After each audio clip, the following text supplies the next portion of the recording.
Close your eyes and let the rigid walls of your room dissolve into the shimmering, heat-hazed horizon of the Pliocene epoch. Breathe in slowly and imagine the air filling your lungs. It is thick, smelling of crushed basil, sulfur, and the metallic tang of drying mud. Can you feel the ground beneath you? It is not the cool stability of a floor, but the vibrating, restless earth of a continent that is waking up. The light here is different, sharper, a golden white glare that casts long, bruised shadows across a landscape of ancient fig trees and exploding volcanoes. We are drifting back, deeper than memory, to where the story begins. Before you get comfortable, take a moment to like the video and subscribe, but only if you genuinely enjoy what I do here. Let me know your city and local time in the comments so we can see where everyone is listening from. 4.7 million years ago, in the volatile landscape of East Africa, lived a small, seemingly defenseless creature named Ardipithecus ramidus, or Ardi. By every biological metric of the prehistoric world, she should have gone extinct. She lacked the speed to outrun predators, the fangs to pierce tough skin, and the claws to defend herself in a world dominated by 10-foot crocodiles and saber-toothed cats. Yet, she didn't just survive. She executed a series of evolutionary impossibilities that eventually led to the existence of every human alive today. The world Ardi inhabited was defined by planetary violence. The East African Rift Valley was literally tearing the continent in two, with the ground splitting at a rate of about 83 feet per human lifetime. This planetary surgery without anesthesia created a pressure cooker for evolution. Volcanoes birthed themselves overnight, and the dense forests where Ardi's ancestors had lived for millions of years were dying, replaced by vast open grasslands where there was nowhere to hide. However, this volcanic hell was also a nutritional heaven. The fresh volcanic soil was rich in minerals like phosphorus and magnesium, creating a supercharged ecosystem where plants grew faster and animals reproduced more quickly. Ardi and her kin chose to stay in these edge zones, the dangerous transitions between forest and grassland, because while the risk of death soared, the opportunities for resources exploded. The most striking physical transformation was Ardi's move toward bipedalism. Contrary to old theories, humans did not stand up to see over tall grass or use tools. They stood up for love and provisioning. Dr. Owen Lovejoy's research suggests that walking upright allowed males to carry food back to females and offspring, a reproductive strategy that favored providers over fighters. This shift came with a heavy price. Standing upright made our ancestors slower and more vulnerable, and it reshaped the female pelvis, making childbirth more dangerous. Simultaneously, a dental revolution occurred. While other apes possessed dagger-like canines for male-to-male combat, Ardi's canines were small and blunt. This represented an evolutionary disarmament. Natural selection began punishing aggression and rewarding cooperation. The reduction in sexual dimorphism, where males were nearly the same size as females, indicated the birth of the social monogamy and the family unit. The power of a small brain and a large community. Despite having a brain barely larger than a chimpanzee's, 300 to 350 cubic centimeters, Ardi was running sophisticated software on primitive hardware. Instead of growing expensive, calorie-hungry brain tissue, these ancestors developed external brains through culture and tradition. They mastered social intelligence, learning to track complex relationships and share information across the group. Sharing was not an act of charity, but a survival strategy. In the unpredictable Pliocene climate, where lakes could vanish in decades, cooperation became climate insurance. Those who hoarded resources died alone, while those who shared survived the lean seasons together. This extended to alloparenting, where the entire village helped raise children, allowing for a longer childhood, a crucial period for learning and brain development. Mastering the art of not being eaten life for Ardi was a daily lottery of who gets eaten. Statistical evidence suggests that 6% of the population, 1 in every 17 individuals, was killed and eaten by predators like the terrible cat Dinophalus or giant crowned eagles.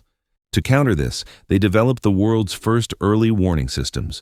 They utilized sentinel behavior, where some watched while others foraged, and created vocal signals to distinguish between snakes, eagles, and cats.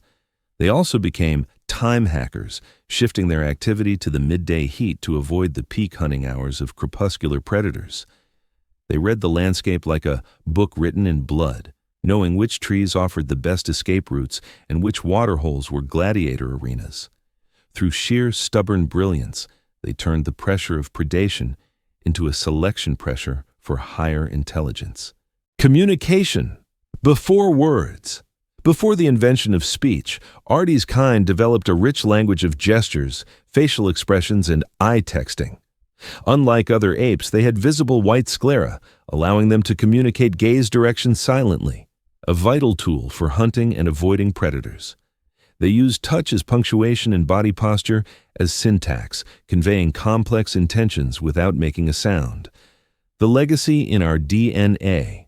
The story of Artie is the story of the ultimate underdog. Every human achievement, from the family unit to our capacity for empathy, was forged in the slaughterhouse of prehistoric East Africa.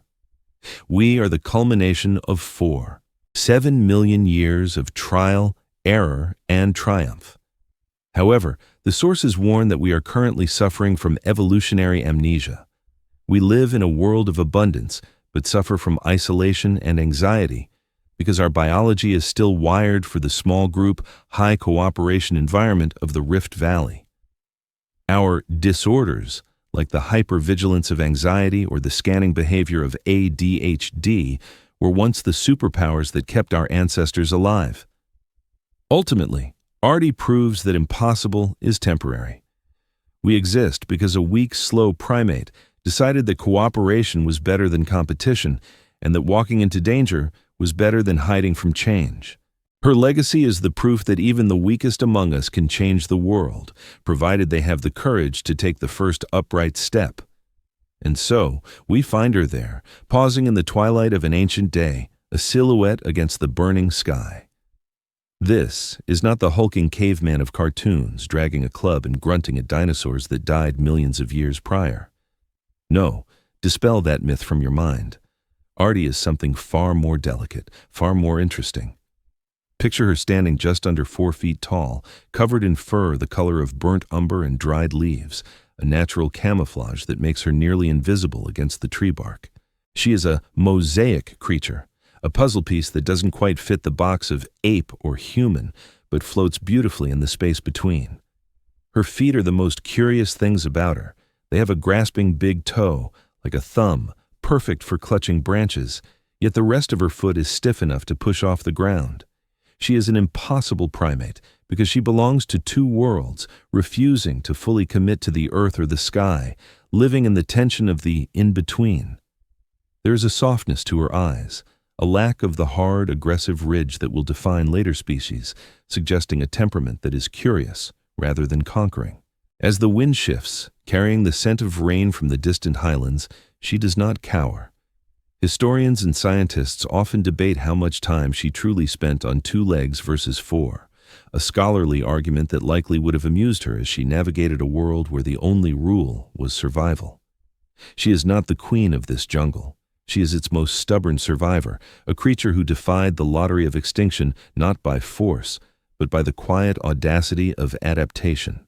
The ground beneath Artie's feet is never truly still, for she lives on the spine of a continent that is slowly breaking its own back. If you were to press your ear against the warm, vibrating soil of the Middle Awash, you would hear the deep, resonant groaning of the earth, a sound low enough to be felt in the marrow of your bones rather than heard by the ear. This is the era of the Great Rift, a period of geological violence so immense that it is literally tearing Africa apart, separating the Somali plate from the Nubian plate. Yet for Artie, this planetary surgery is simply the rhythm of her Tuesday. She clings to the trunk of a hackberry tree as a tremor rolls through the woodland, a gentle swaying that feels less like an earthquake and more like the landscape breathing a heavy, troubled sigh. To her, the shaking is not an apocalypse but a warning, a conversation between the deep magma and the cool crust. The Rift Valley is a cradle, yes, but it is a cradle that rocks violently. Look toward the horizon, where the sky is bruised with streaks of violet and sulphurous yellow. That is the signature of the volcanoes that line the rift like sentinels. They are the architects of this world, spewing ash that coats the leaves in a fine gray powder, turning the lush green canopy into a ghostly monochrome for days at a time. It is a world of constant revision. A lake that existed for the generation of Artie's grandmother might be a dry dust bowl today, and a hill that stood solid yesterday might be slumped into a valley tomorrow. This chaos challenges the old, comfortable myth that humans evolved in a stable, idyllic Garden of Eden. There is no Eden here, only a shifting stage that demands the actors improvise or die. In fact, many paleoanthropologists and geologists now align with the variability selection hypothesis, suggesting that it wasn't a specific environment like the savanna that created us, but the instability itself. We are not children of the grass, we are children of the change. Artie watches the mountain peaks glow with an amber light as the sun dips below the dust clouds. These peaks are rising, pushing upward as the floor of the valley drops, creating a dramatic topography that traps rain on one side and creates parched deserts on the other. This rain shadow effect turns the region into a complex mosaic, a patchwork quilt of dense forests, open woodlands, and spreading grasslands, all stitched together by rivers that change their course with the whim of the tectonic plates. For a creature like Artie, this means her map of the world must be redrawn constantly. She cannot rely on instinct alone, she must rely on memory and observation. When the ash falls, it covers the fruits and nuts she relies on, forcing her to be less picky, to explore new textures and tastes. You might find it amusing to imagine her sneezing, a tiny, high-pitched sound, as she shakes the volcanic dust from a fig, looking at it with a mix of suspicion and hunger. It is the prehistoric equivalent of blowing the dust off an old book, except in this case, the dust is powdered glass and rock from the center of the earth. The geological trauma of the rift also creates a unique auditory landscape. The shifting plates create echoes. The snap of a breaking branch travels differently here, bouncing off newly formed canyon walls. Artie's ears are tuned to this acoustic geometry. She knows that a rockslide sounds different from the heavy footfall of a Dinotherium, a terrifying relative of the elephant with tusks curving downward from its chin. And she knows that the silence before a tremor is often louder than the tremor itself.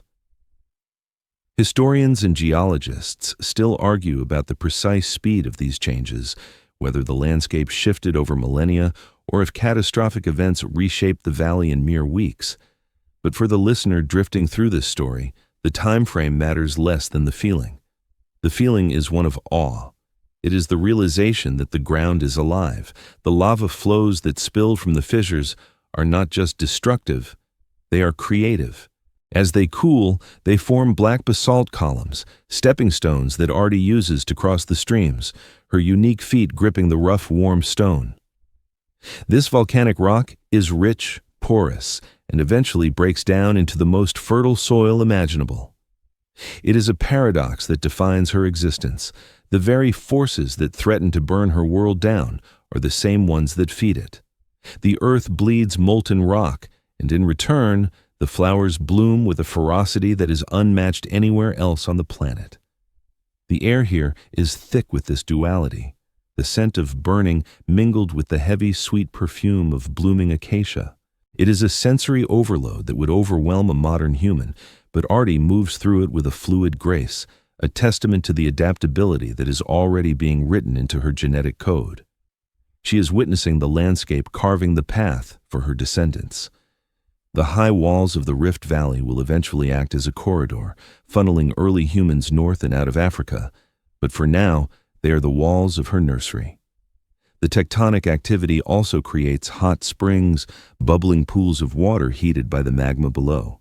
While we have no direct evidence that Artie bathed in them, it is a gentle thought to picture her and her troop gathered near the steam on a cold morning, absorbing the warmth of the planet, the original central heating system. These geological fractures also expose the water table, creating oases in the drying lands, magnets for every thirsty creature for miles. It is at these waterholes that the drama of life plays out most intensely, but tonight the earth is settling. The tremors have passed, leaving only a subtle vibration like the purring of a giant cat. The dust in the atmosphere scatters the moonlight, turning the night sky into a diffused, glowing dome of silver and pearl. Artie settles into the crook of a tree that has survived 100 shudders. She is safe above the shifting ground, suspended between the unstable earth and the constant stars.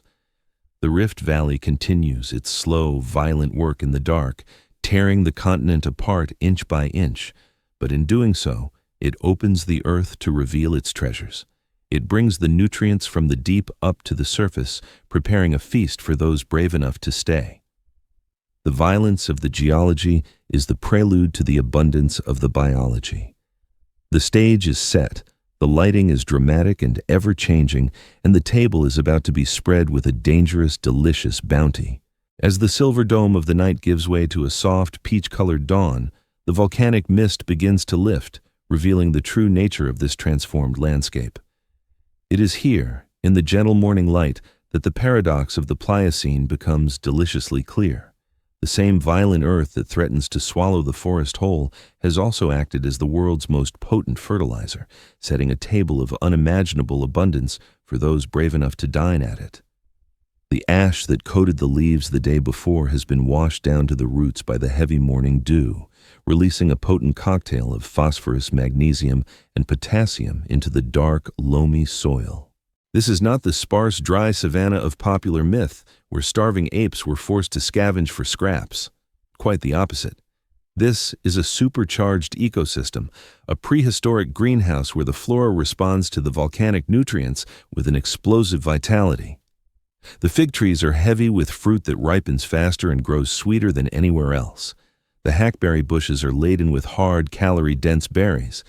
The tubers buried just beneath the surface are plump and packed with the essential starches needed to fuel a busy, thinking creature. Artie climbs down from her sleeping branch, her movements fluid and cautious in the half-light. She is stepping into the ecotone, the edge zone where the dense protective forest bleeds into the open, sun-drenched woodland and the encroaching grasslands beyond. This edge is the most vibrant, dynamic place on Earth. It is a nutritional heaven, boasting a biodiversity that would make a modern botanist weep with joy. But it is also a place of supreme danger. It was the ultimate prehistoric pop-up restaurant, boasting a 5-star menu but a truly terrible safety rating. Here at the boundary, the trees are spaced just a little too far apart for an easy leap to safety, and the tall grass of the open plains offers the perfect camouflage for the predators that patrol this very same buffet. Yet, Artie and her kin choose to be here. Paleobotanists and historians still argue whether Artie and her kind deliberately chose these edge zones for their calorie-dense offerings, or if they were merely ecological refugees making the best of a shrinking forest environment. The evidence, however, leans toward a quiet, calculated brilliance. She is not trapped here. She is exploiting the margin. She moves toward a cluster of fallen figs, her dark eyes scanning the perimeter. Her diet is transitioning, moving away from the strict foliage consumption of her deeper forest ancestors to a more opportunistic, omnivorous palate. She eats the sweet figs, yes, but she also uses her nimble fingers to peel back the bark of a dead branch, searching for the fat, protein-rich grubs of wood-boring beetles. Perhaps she was the world's first food critic, holding a grub up to the dappled sunlight, judging its plumpness, before deciding if it was worth the effort. Her teeth tell the story of this varied menu. Her enamel is of an intermediate thickness, not as thin as a modern chimpanzee's, suited for soft fruits, but not as thick as the later Australopithecines, who would grind hard seeds and nuts. She is perfectly adapted for the in-between diet of the edge zone. As she eats, the sensory experience is overwhelming. The air smells of overripe fruit fermenting in the morning warmth, mixed with the damp, earthy scent of moss and the faint, ever-present tang of sulfur. The sounds of the forest are waking up, the chattering of ancient colobus monkeys high in the canopy, the rustle of a prehistoric kudu browsing in the brush, and the sudden startling whir of a giant cicada taking flight. Artie ignores the cicada, her focus narrowed on the task of gathering energy. In this high-stakes environment, every calorie is a currency, and the volcanic soil provides a wealthy bank. The phosphorus enriches the plants, which in turn enriches her bones, giving her the strength to navigate this demanding terrain. The magnesium supports her muscles, essential for both climbing and the tentative bipedal steps she takes on the ground. She is literally building her body from the minerals of the Earth's core. But eating in the edge zone requires a profound hypervigilance. She does not gorge herself in one spot. She is a gleaner, moving from tree to tree, taking a few bites and moving on, never becoming too predictable. She listens as much as she looks, her ears swiveling to catch the snap of a twig that does not belong to the wind. This constant state of alert foraging is a masterclass in risk management. The abundant food means more energy, which means healthier mothers, more milk for infants, and faster growth rates. The volcanic hell has created a nursery of plenty. It is a beautiful, terrifying balance. The same open spaces that allow the sunlight to reach the forest floor and ripen the berries also allow the eyes of the predators to spot her silhouette. There is no such thing as a free meal in the Pliocene. The price of this nutritional jackpot is the constant, buzzing tension in the air, the awareness that the food chain operates in both directions. Yet, Artie is not a creature of pure fear. There is a peacefulness to her foraging, a deep rhythmic connection to the land that provides for her. She knows which leaves soothe an upset stomach and which nuts require a stone to crack open. She possesses an intimate encyclopedic knowledge of her territory that has been passed down not through books, but through watching her elders, through trial and error, through the slow accumulation of generational wisdom. As the sun climbs higher, heating the volcanic rocks and releasing the scents of the woodland, Artie gathers a final handful of hackberries. She does not eat them immediately. Instead, she holds them close to her chest. This simple act of postponing gratification, of holding on to the bounty of the dangerous table, hints at a profound shift in how her species sees the world and each other. The abundance of the Rift Valley has provided her with a surplus, and a surplus creates the opportunity for something revolutionary, the ability to share. She turns away from the edge, stepping carefully over a basalt ridge, moving back toward the safety of the thicker trees, carrying the fruits of the volcanic earth with her, unaware that this very impulse to gather and return will soon reshape the anatomy of her entire species. The hackberries held against Artie's chest are warm, absorbing the steady rhythm of her heart as she moves deeper into the dappled shade. It is here, in the quiet theater of the woodland, that we witness the most profound physical rebellion in the history of life, the moment a primate stood up and refused to sit back down. For decades, the story told in dusty classrooms was pragmatic and dry. We were told our ancestors stood up to peer over the tall savanna grass, scanning the horizon for predators like nervous meerkats. Or perhaps they stood to cool their bodies, reducing the surface area exposed to the blistering equatorial sun. But Artie, living in her shaded, leafy world long before the vast savannas took over, whispers a different, softer truth. She did not stand up to see the enemy. She stood up to see the face of a friend. She stood up for love. Watch her now as she navigates a narrow game trail. Her gait is a unique rolling stroll, not the stiff-legged march of a modern soldier, nor the knuckle-walking shuffle of a chimpanzee. Her pelvis is a biological compromise, a stunning piece of evolutionary engineering that is broad and short at the top, allowing her to balance her torso upright, yet still retaining the muscular attachments below to pull her up the trunk of a tree. She is a hybrid of earth and sky. As she walks, her hands are miraculously, wonderfully empty of the ground. This is the revolution. By freeing her hands from the duty of locomotion, she has transformed them into vessels. The provisioning hypothesis, championed by Dr. Owen Lovejoy, suggests that this liberation of the hands was the catalyst for the human family. In a world where food was scattered and dangers were everywhere, the most successful males were not the ones with the largest fangs or the loudest roar, but the ones who could carry the most. A male who could walk on two legs could travel further, gather more high-calorie food, like the fatty nuts and beetle larvae Artie prizes, and carry it back to a female. This simple logistical shift dismantled the violent hierarchy of the ape world. Instead of fighting other males for mating rights, energy was redirected toward wooing through abundance. Through the screen of hanging vines, Artie spots him. Let us call him Kanu. He is slightly larger than her, but not terrifyingly so. In many other primate societies, the male would be double her size, a hulking threat designed to intimidate. But Kanu is built on a scale of partnership. He approaches her not with a display of dominance, thumping his chest or baring his teeth, but with an offering. He walks upright, his steps tentative but determined, his arms cradling a heavy bundle of wild figs and scavenged tubers. It is a gesture of profound vulnerability. To walk upright is to expose the soft underbelly, the vital organs, to the world. He is trading safety for the capacity to provide. When they meet in the small clearing, the silence is heavy with meaning. This exchange, food for reproductive access in the cold biological terms, feels different in the warmth of the Pliocene afternoon. It feels like the first flicker of a home. Artie accepts the figs, her fingers brushing against his.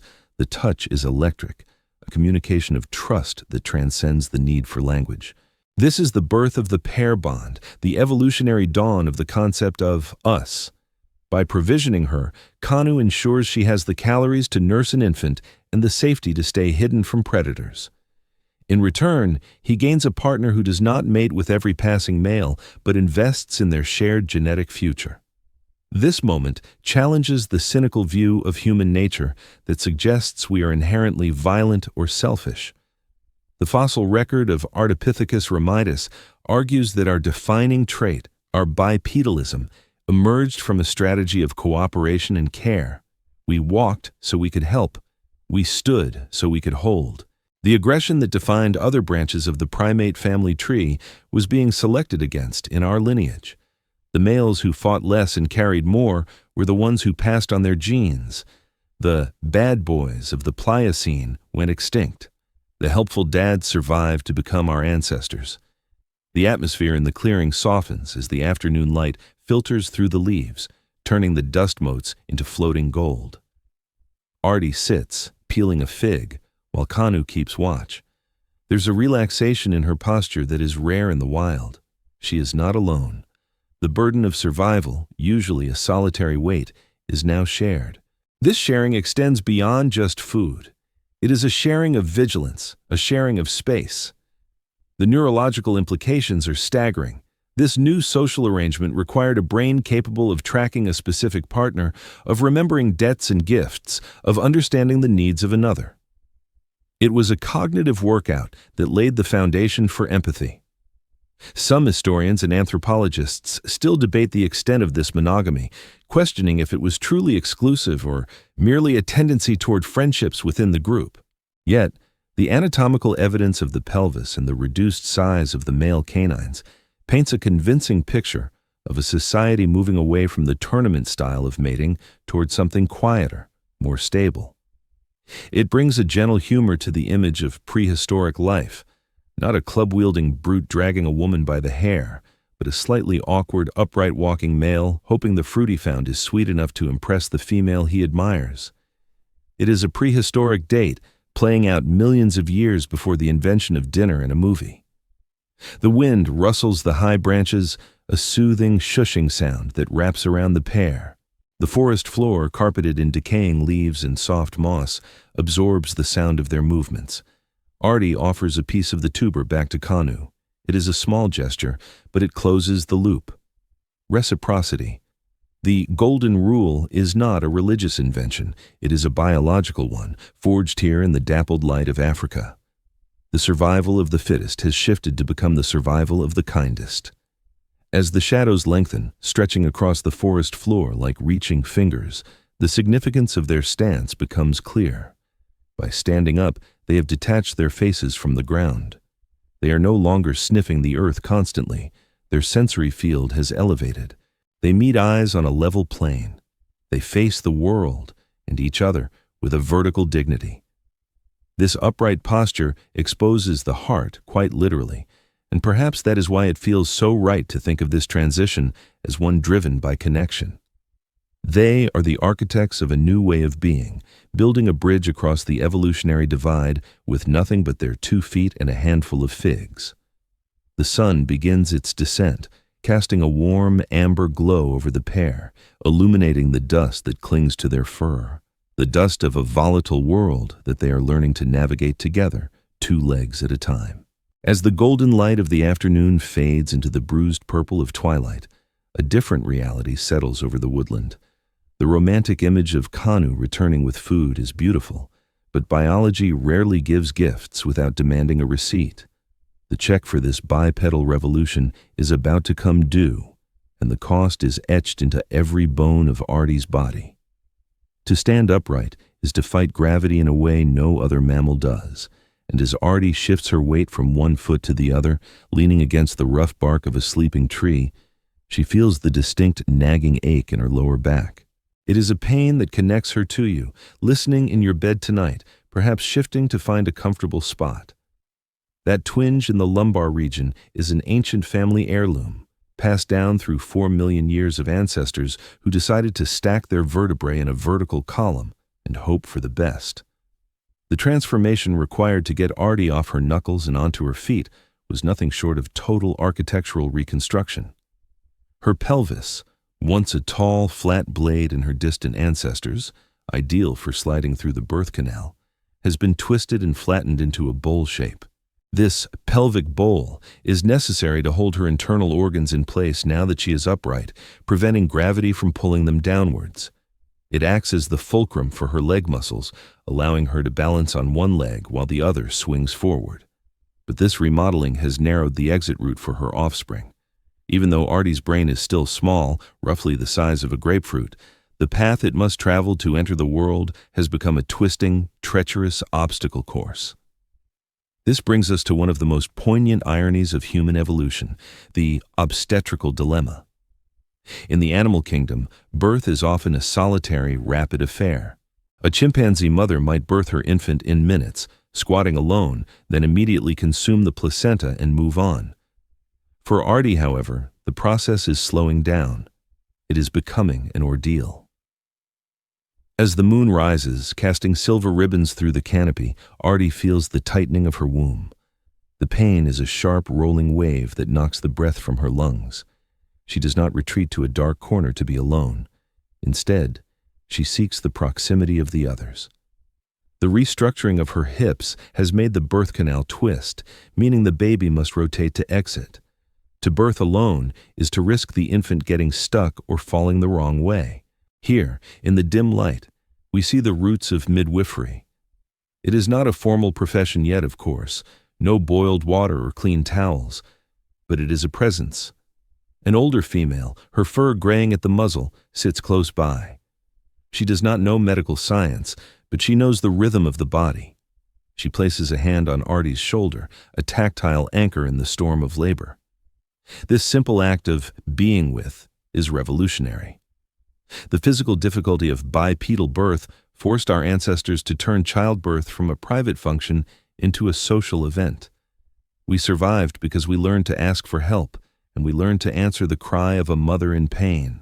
The cost of walking upright extends beyond the pelvis. Consider for a moment the sheer slowness of Artie. By committing to 2 legs, she has sacrificed the explosive power of the gallop. A leopard can reach speeds of 35 miles per hour in a blur of spotted fury. Artie, even at a dead sprint, would be lucky to hit 8 or 10. In a race against almost any predator in the Rift Valley, she loses. She is the tortoise in a world of hares, but without the protective shell. This vulnerability is terrifying. Every step she takes away from the safety of the trees is a gamble, a wager that her eyes and her community can spot danger before her legs have to outrun it. She has traded velocity for efficiency, speed for stamina, and flight for foresight. As the labor progresses, the sounds of the night intensify. The chirping of crickets creates a rhythmic wall of noise, masking the heavy breathing of the small group gathered in the underbrush. They are exposed here. A predator hearing the cries of labor would know that a vulnerable meal is nearby. This pressure likely selected for quiet birth or immense social protection. The older female scans the darkness, her ears twitching at the snap of a twig. The group forms a loose perimeter, a living wall of flesh and awareness. This is the heavy price of the upright stance. It mandates community. You cannot be a lone wolf when you are a slow bipedal primate with a difficult birth process. You must be a pack. There is a scholarly debate that circles this moment, often called the EGG hypothesis: energetics, gestation, and growth. Some researchers argue that the difficulty of birth isn't just about the size of the head fitting through the pelvis, but about the mother's metabolic limit.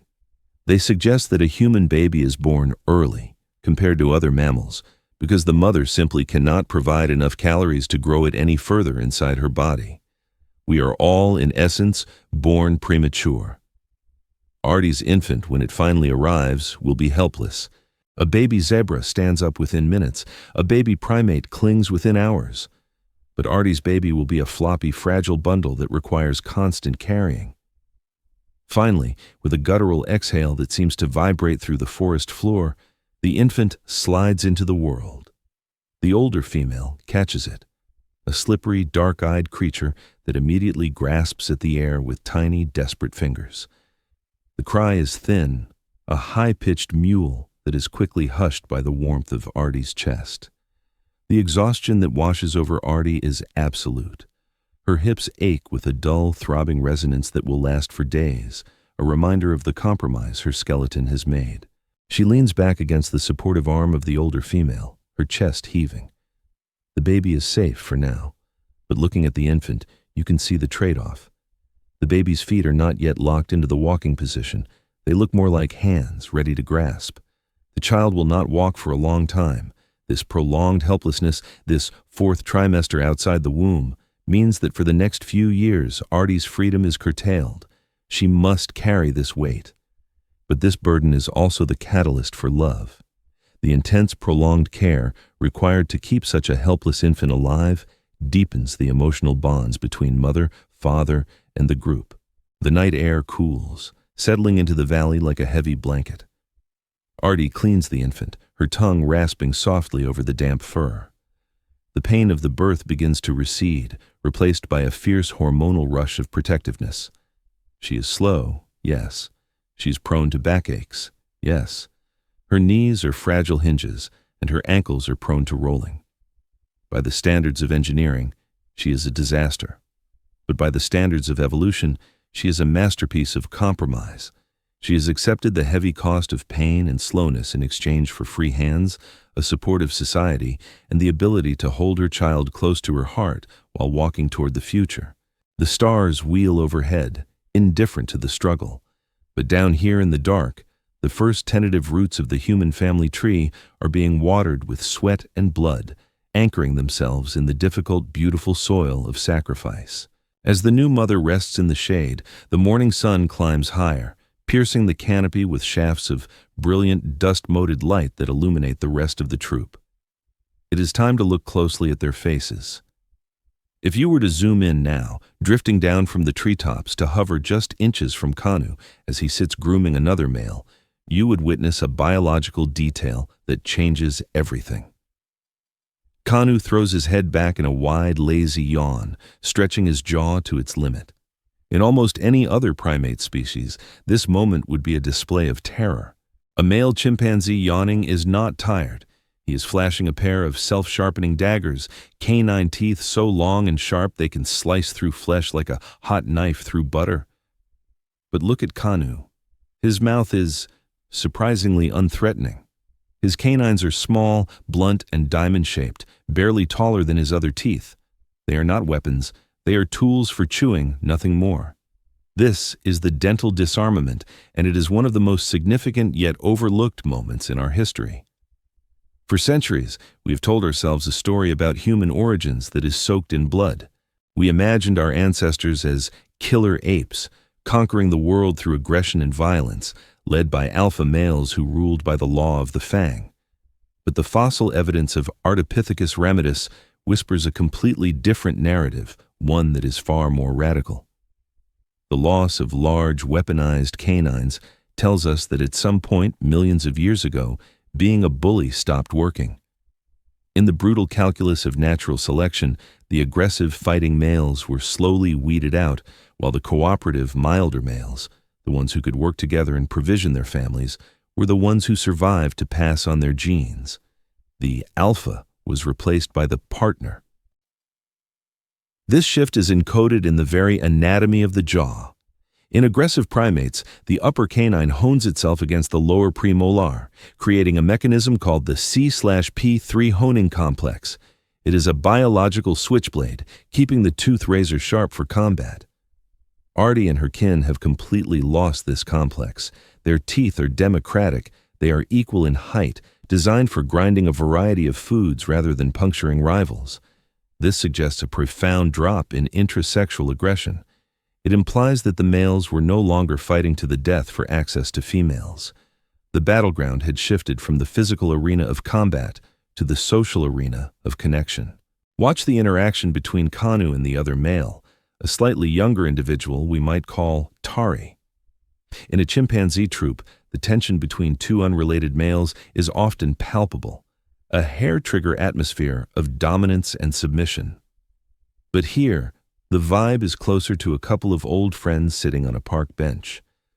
Tari has found a tick behind Kanu's ear and is removing it with delicate, precise movements of his lips and fingers. This grooming is the social glue of the primate world, a release of endorphins that calms the nervous system and builds a bank account of trust. Without the threat of lethal fangs, their proximity is relaxed. They are discovering the power of face-to-face interaction without fear. This reduction in facial weaponry paved the way for the face to become a canvas for something else: emotion. With the muzzle shrinking and the heavy, bony ridges of the brow softening, the face became more mobile. The muscles around the mouth and eyes began to gain subtlety. The smile, which in many primates begins as a fear grimace, a way of saying, "I am terrified, please don't hurt me," began its slow evolution into a signal of genuine welcome. When Artie looks at her infant, or when Kanu approaches with food, the pulling back of the lips is no longer a warning. It is the beginning of warmth. It is a strange thought, isn't it, that the most disarming thing you can do, smile at a stranger, is only possible because your ancestors laid down their weapons millions of years ago. Historians and anthropologists still argue fiercely about the primary driver of this change. Was it purely for pair bonding, as Lovejoy suggests? Or was it dietary, a need to grind tougher foods that made long fangs a structural liability? There is even a theory of self-domestication, suggesting that early humans selected for tameness in the same way we later selected for tame wolves to become dogs. We domesticated ourselves, breeding out the aggression to survive in larger, more complex groups. Whatever the cause, the result is staring back at you in the mirror. Run your tongue over your own teeth right now. Feel that smooth, even row. That is your heritage of peace. You are built for cooperation, not for tearing throats. The scene in the clearing shifts as a dispute arises. Two younger individuals are squabbling over a particularly large fallen jackfruit. The tension spikes. In the old world, the world of the jagged fang, this would end in blood. But watch what happens. The larger of the two does not bite. He puffs up his fur, he hoots, he makes himself look large, a bluff, but he does not strike. The smaller one reads the signals, offers a submissive gesture, turning his head to expose the neck, and the tension dissolves. They settle the conflict through posturing and negotiation rather than mutilation. This is the birth of politics.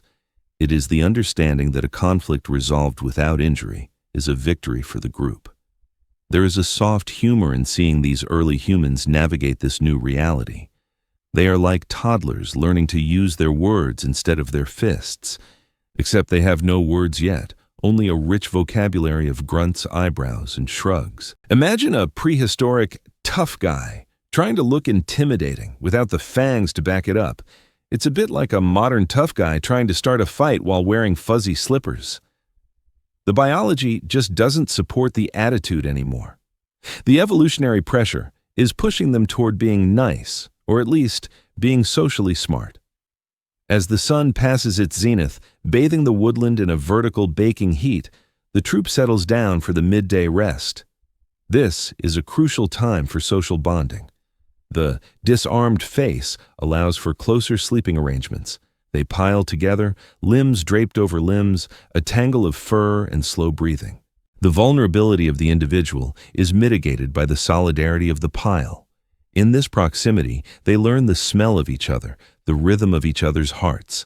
The face, now stripped of its primary weapon, becomes an instrument of empathy.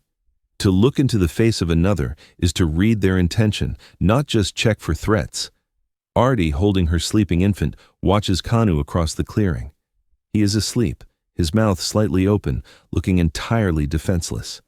It is a radical evolutionary strategy to become softer in a hard world. But it is working. By lowering the stakes of internal conflict, they have raised their capacity for external survival. They are not wasting energy fighting each other. They are saving it to fight the true enemies, starvation, predation, and the changing climate. The loss of the fang is the gain of the family. The mask of the beast has cracked, and underneath, the first truly human expressions are beginning to form. Tentative, soft, and ready to connect. The afternoon heat shimmers, blurring the edges of the trees, and in this soft focus, the sharp edges of the prehistoric world seem, for a moment, to be filed down to a gentle curve.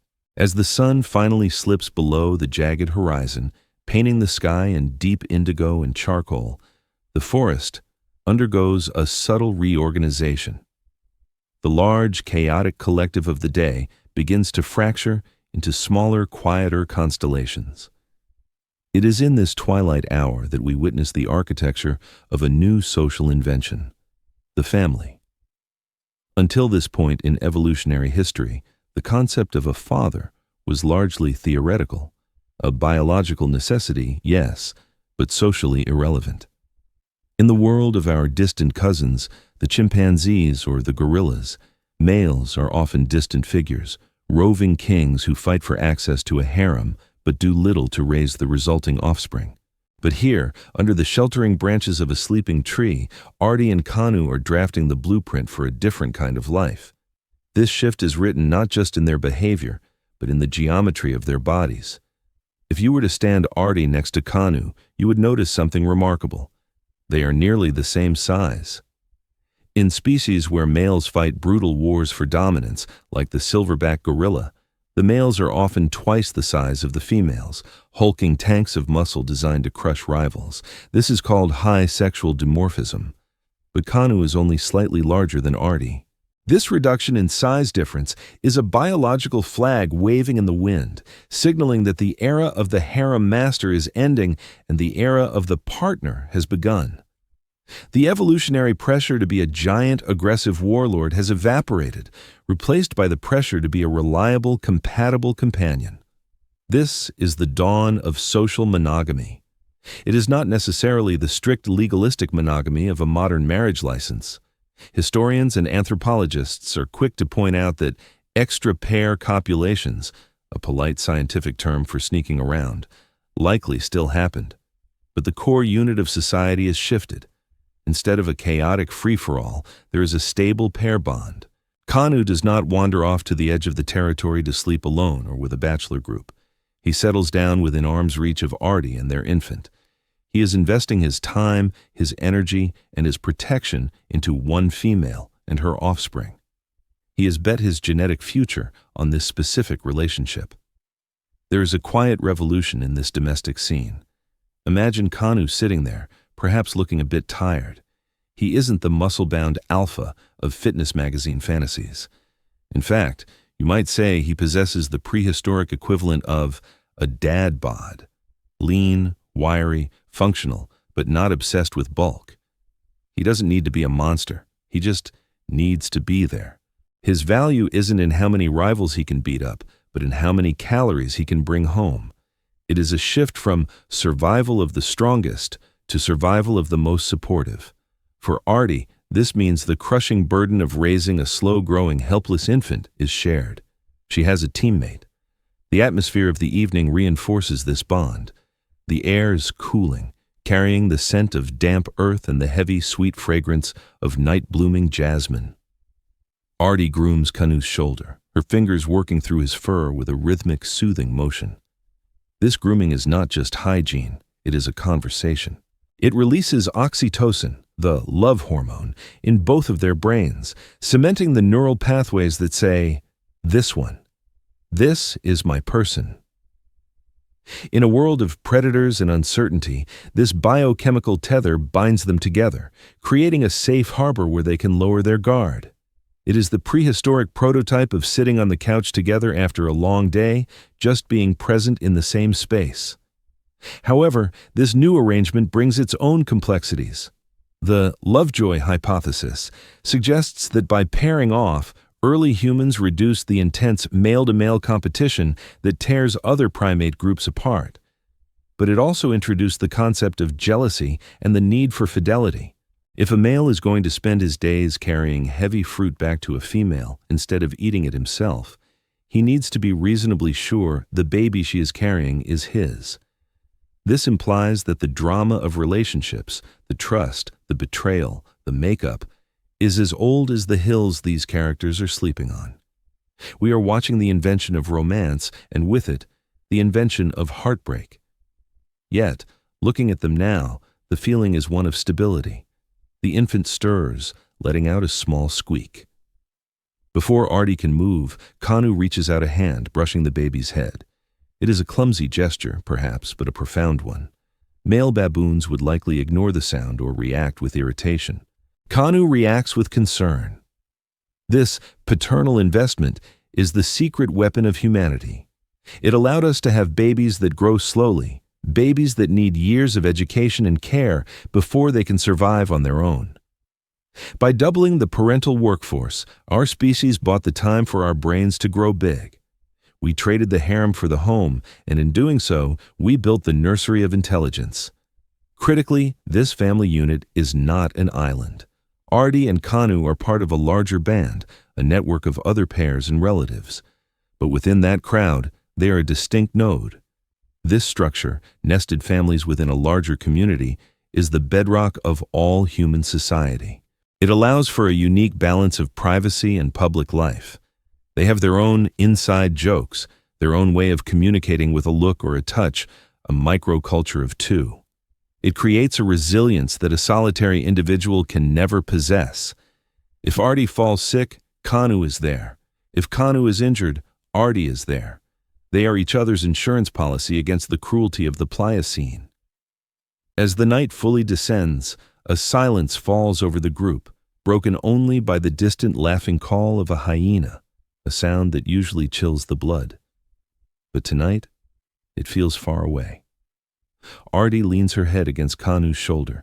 The heat of his body is a comfort against the dropping temperature. It is a scene of profound normalcy. We often look for the Big Bang moments in history, the invention of fire, the first tool, the first war. But perhaps the most important moment was this quiet one, the decision to stay. The decision to make a life with someone rather than just alongside them. In this darkness, the myth of the rugged, solitary survivalist dies. Humans were never meant to be alone. We are obligate social animals, wired for connection from the very beginning. Our success is built on the foundation of the pair, the team, the family. As Artie closes her eyes, her breathing syncing with Kanu's, she is not just a female ape sleeping next to a male. She is a partner in the great, terrifying, wonderful enterprise of life. They are the first us, huddled together against the vast, empty them of the universe, proving that while the world may be volatile and dangerous, it is a little less frightening when you don't have to face it alone. As the morning light hardens, baking the dew off the leaves, the troop rouses itself into a buzz of activity.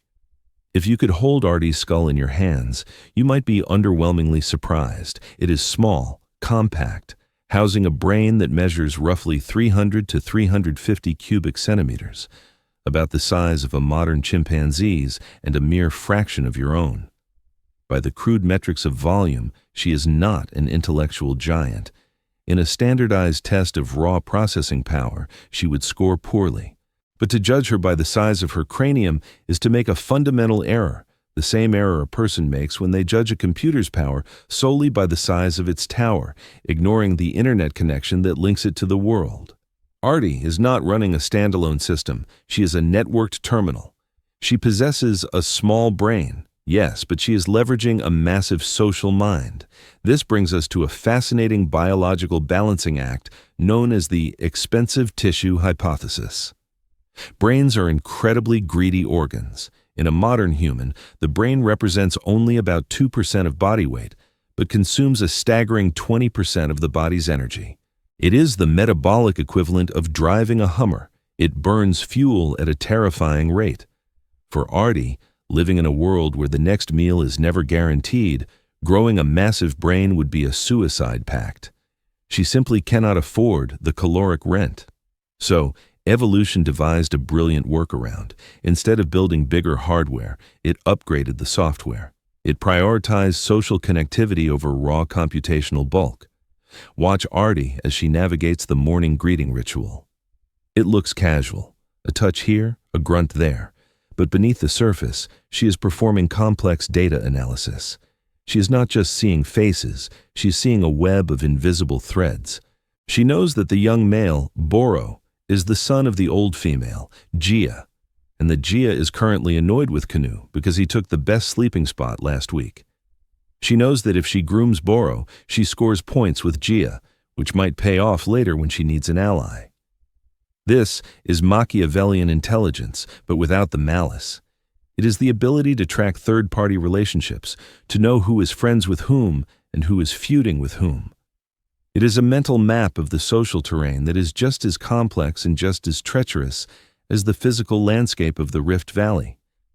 In this way, the troop acts as an external hard drive. Artie does not need to remember the location of every waterhole that has survived a drought for the last 20 years, because the eldest female, with her graying muzzle and clouded eyes, remembers. The group stores the collective wisdom. When the dry season hits and the usual streams turn to dust, the troop does not panic. They turn to the elders. They follow the one who knows. This transmission of knowledge, this culture, is the superpower that allows a small-brained ape to survive in a world that kills solitary geniuses. They are running a distributed computing system where the processing power is shared across 30 individuals. This reliance on social cues adds a layer of rich complexity to their daily lives. It means that manners are not just polite, they are a survival skill. Imagine the social faux pas of the Pliocene, perhaps a juvenile accidentally sitting too close to a high-ranking female or trying to groom a male who is currently in a mood. The correction is swift, a glare, a low growl, and the lesson is learned. It's a bit like navigating a high-stakes office party where one wrong comment to the boss could get you fired, except here. Fired means exiled to the predator-filled grasslands. The humor lies in the universality of it, even 7 million years ago, there was likely that one awkward individual who just couldn't read the room. Historians and primatologists often debate the social brain hypothesis, which posits that our brains eventually grew large, specifically to handle these complex relationships. But at this stage, Artie proves you can do a lot with a little. She is living proof that emotional intelligence predates general intelligence. She can't do math, she can't build a fire, and she certainly can't discuss philosophy, but she can read the intention in a tilted head or a narrowed eye with a precision that would put a modern psychologist to shame. She is an expert in the unspoken, fluent in the language of the vibe. This social software also includes the beginnings of empathy and theory of mind, the realization that others have thoughts and feelings different from your own. Watch how Artie interacts with a younger female who has just lost her grip and taken a tumble from a low branch. The young one is unhurt but shaken, whimpering in the dust. A purely instinctual creature might ignore this. Weakness is irrelevant unless it threatens the self. But Artie pauses. She approaches and places a hand on the young one's back. It is a useless gesture in terms of calories or safety. It fixes nothing physical, but it fixes the feeling. It says, "I see your fear, and I am here." This seemingly inefficient act of comfort is the glue that keeps the group cohesive. It builds the loyalty that will be needed when the leopard comes. The wisdom of smallness essentially means that Artie is not burdened by the overthinking that plagues modern humans. She does not worry about the future in the abstract. She does not have existential crises about her purpose. Her mental energy is focused entirely on the now and the who. She is present in a way we pay meditation coaches thousands of dollars to achieve. Her small brain filters out the noise of the universe and focuses on the signal of the tribe. She knows that her survival depends not on being the smartest individual in the forest, but on being the most connected. As the troop begins to move out for the day's foraging, moving like a single organism through the undergrowth, you can see this distributed intelligence in action. They do not need a commander to shout orders. A subtle shift in direction by a lead male is rippled back through the group instantly. A sharp intake of breath by a sentry freezes everyone in place. They are wired together by millions of years of selection that favored the attentive, the cooperative, the socially adept. They are a superorganism, where the individual is just a cell in the larger body of the family. This perspective challenges our modern obsession with individual IQ and personal achievement. Artie reminds us that for the vast majority of our history, intelligence was a team sport. The genius was not the one who stood apart, but the one who fit in best.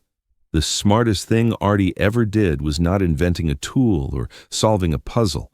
It was making a friend. It was understanding that in a world of giants and monsters, the only way to be big is to be many. The small brain, unburdened by ego, found its strength in the collective, turning a group of defenseless primates into a force that could face the widening rift of the world and survive. The sun beats down with a merciless white-hot intensity, turning the once lush edge zone into a brittle landscape of crackling leaves and shrinking waterholes, a stark reminder that the Pliocene climate is not a steady state, but a swinging pendulum. It is in this crucible of scarcity that the true genius of Artie's kind is revealed, not in their bones, but in their behavior. The forest, usually a buffet, has become a locked cupboard. Artie has been foraging for hours, her stomach knotting with a dull ache when she stumbles upon a windfall. A large, hollow log teeming with the comb of stingless bees, dripping with amber honey and packed with wax and larvae. In a world of survival of the fittest, the logical move for a primitive creature would be to gorge herself, to consume every calorie in a frantic rush before anyone else arrives. To hoard is to survive, or so the old reptilian brain whispers. But Artie does something that defies the logic of the shark or the crocodile. She pauses, and then she calls out. It is a specific sound, a low-frequency food grunt, that travels through the underbrush without alerting distant predators, a signal that translates roughly to, "I have found, come and eat." This is not charity, it is climate insurance. In an environment where a lake can vanish in a decade and a fruit tree can fail in a season, no individual is skilled enough to beat the odds every single day. If Artie eats the honey alone today, she is full for 24 hours. But if she shares it with the troop, she is buying credits in the bank of reciprocity. She is ensuring that next week, when she finds nothing and Kanu finds a carcass, he will signal her. This tit-for-tat cooperation is the only shield they have against the erratic swings of the weather. It transforms the deadly variance of the environment into a manageable average. Those who hoarded resources in this era died alone, their skeletons found with full stomachs, but no descendants, while those who shared survived the lean seasons together, their genes riding the lifeboat of cooperation into the future. This spirit of communal property extends beyond food to the most precious resource of all, the children. Look back at the resting spot and you will see Artie's infant is not in Artie's arms. The baby is being held by a sub-adult female, a teenager practicing for her own future motherhood. This is allo-parenting, or other parenting, a radical departure from the possessive maternal style of many other apes. By allowing others to hold, groom, and carry the infant, Artie frees herself to forage more efficiently, gathering the calories that will ultimately produce milk. It is a village raising a child millions of years before the proverb was written. This shared burden allows the human child to remain dependent for longer, extending the phase of childhood. While a foal must run within hours to survive, a human child can afford to be helpless, to learn, to play, because the safety net of the tribe is wide and strong. Historians and evolutionary biologists call this the cooperative breeding hypothesis, arguing that it was this shared care that allowed our brains to break the gray ceiling of size, providing the massive energy input needed to grow a high-performance mind. There is a profound comfort in this scene. The baby passed from hand to hand, a communal treasure, safe in the knowledge that there are 20 pairs of eyes watching over it. As the honey is distributed, sticky fingers licking the comb, the tension of the drought eases. They are hungry, yes, but they are hungry together, and in the Pliocene, together is the difference between a tragedy and a story of survival. The sun dips, casting long, warped shadows across the drying earth, but the troop is calm, bound by the invisible, unbreakable contracts of sharing that turn a group of weak individuals into a single, invincible entity. As the afternoon light deepens into the rich, heavy amber of the golden hour, the mood of the woodland shifts perceptibly. The sharing of the honey was a moment of triumph, a momentary victory of cooperation over scarcity. But now the bill for living in this paradise comes due. We must confront the stark, chilling reality that defines Artie's existence more than any other factor. She is not the top of the food chain. She is, for all intents and purposes, a slow-moving, soft-skinned, highly nutritious snack in a world populated by professional eating machines. This is the daily lottery of the Pliocene. Every time Artie descends from a tree to forage, every time she walks to a stream to drink, she is scratching a ticket. The statistical odds, reconstructed by paleoecologists looking at the bite marks on ancient bones, are terrifying. Roughly 6% of the population, 1 in every 17 individuals, will end their life in the jaws of a predator. To put that in perspective, imagine a dinner party of 17 friends. By the time dessert is served, one of you has been taken. This is not a war where you can sign a peace treaty. It is a permanent state of siege. The primary architect of this fear is a creature that haunts the nightmares of the hominid collective unconscious, Dinophilis. Often called the terrible cat or the false saber-tooth, it is a predator designed by evolution with a cruel specificity. Unlike the modern lion, which is built to run down zebras on the open plains, Dinophilis is built for the ambush. It is stocky, with powerful forelimbs perfect for wrestling a struggling primate to the ground. Its canines are not the fragile foot-long swords of the true saber-toothed tigers, which would snap if they hit bone. They are shorter, sturdier daggers, flattened like blades, optimized for one thing: piercing the skull of a primate. Paleontologists have found baboon skulls with 2 neat puncture holes perfectly spaced to match the Dinophilis bite, a grim receipt of a transaction that happened millions of years ago. Artie stops mid-stride. The forest has gone silent. It is not the silence of peace. It is the silence of holding one's breath. The cicadas have stopped their whirring. The birds have ceased their chatter. This is the predator shadow, the ripple of quiet that spreads out from a stalking cat.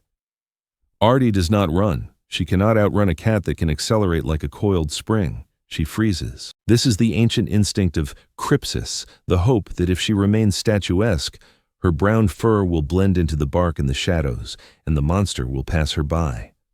Her heart hammers against her ribs, a frantic drumbeat that feels loud enough to echo through the valley. This moment of freezing is not cowardice. It is a high-stakes tactical decision. To run is to trigger the chase instinct. To freeze is to gamble on invisibility. But the ground is not the only danger. The Pliocene is a world where death also falls from the sky. Above the canopy, a shadow circles, the African crowned eagle. This is not a scavenger. It is a raptor of immense power, capable of striking with a force that can shatter a skull. We know from the famous Taung child fossil, a young Australopithecine discovered in South Africa, that these eagles were effective hunters of our ancestors. The child's skull bears the telltale puncture marks of talons in the eye sockets, a forensic clue that solves a million-year-old murder case. For Artie, this means the sky is never just a blue backdrop. It is a ceiling that must be constantly scanned. The open patches of sunlight, so inviting for warmth, are kill zones from above. Historians and anthropologists have long tried to shatter the man-the-hunter myth, replacing it with the more accurate man-the-hunted model. We were not the masters of this domain. We were the underdogs. This constant pressure of predation likely shaped our psychology more than we care to admit. The feeling of anxiety you get when walking alone in a parking garage at night, the way your neck prickles when you feel watched, the hypervigilance that modern psychiatry sometimes labels a disorder. These are not bugs in your system. They are features. They are the ancestral echoes of Artie standing in the long grass, scanning for the flick of a tail or the shadow of a wing. We are the descendants of the paranoid, the relaxed ones, the ones who didn't worry about the rustle in the bushes, the ones who assumed everything would be fine. They were eaten. We are here because our grandmothers were anxious. The silence stretches tight as a bowstring. Then, a sudden crash in the undergrowth 50 yards away breaks the spell. A bushbuck, startled and panicked, breaks cover, dashing blindly through the ferns. A blur of tawny fur explodes from the shadows, the Dunophiles. It is a blur of kinetic violence, a flash of muscle and claw that intercepts the antelope with terrifying grace. The kill is silent and efficient. The cat was not hunting Artie. It was hunting the bushbuck. Artie has won the lottery today. She lets out a breath she didn't know she was holding, a shudder running through her small frame. The proximity of death is a familiar neighbor. It does not traumatize her in the way it would a modern human, because it is not an interruption of her life. It is her life. There is a dark, almost slapstick humor in the fragility of our origins. We like to think of ourselves as the inevitable rulers of the planet, the chosen ones. But looking at Artie, shivering slightly as the predator drags its prize away, we realize we are an accident. We are a soft, slow, defenseless ape that somehow slipped through the cracks of a brutal ecosystem. We survived not because we were unkillable, but because we were just smart enough, just quiet enough, and just lucky enough to avoid the teeth that were sharpened specifically for us. The encounter forces the troop to move. The smell of blood will attract other predators, hyenas, jackals, perhaps even other hominids looking to scavenge. They move with a renewed, synchronized caution. Every member of the group is now an active sensor in the collective security system. A young male climbs a high branch to act as a sentinel, his eyes scanning the horizon. This is the origin of duty. He is not foraging for himself, he is watching for the others. The terror of the Dinophilis has reinforced the bonds of the group. Fear is a potent adhesive. It presses them together, making the individual realize that alone they are nothing but meat. But together they are a surveillance network with 30 pairs of eyes. As they retreat to the deeper, denser trees, the adrenaline slowly fades, leaving a wash of exhaustion.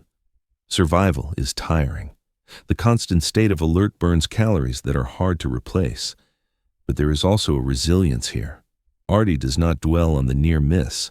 She does not have the capacity for PTSD as we understand it, because she lives entirely in the present tense. The cat is gone. The danger has passed. The sun is still warm. She reaches out and plucks a handful of berries, popping them into her mouth. The sweetness of the fruit cuts through the lingering metallic taste of fear. Life continues. The daily lottery has been drawn, and her number did not come up. She is still here. She's still a player in the game.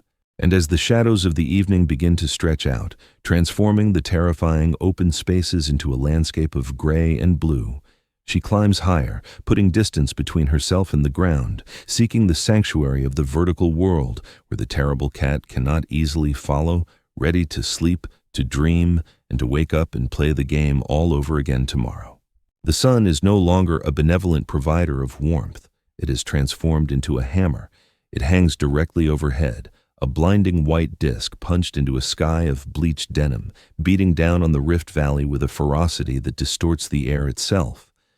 The horizon dances and shimmers in the heat haze, turning distant trees into fluid, melting shapes.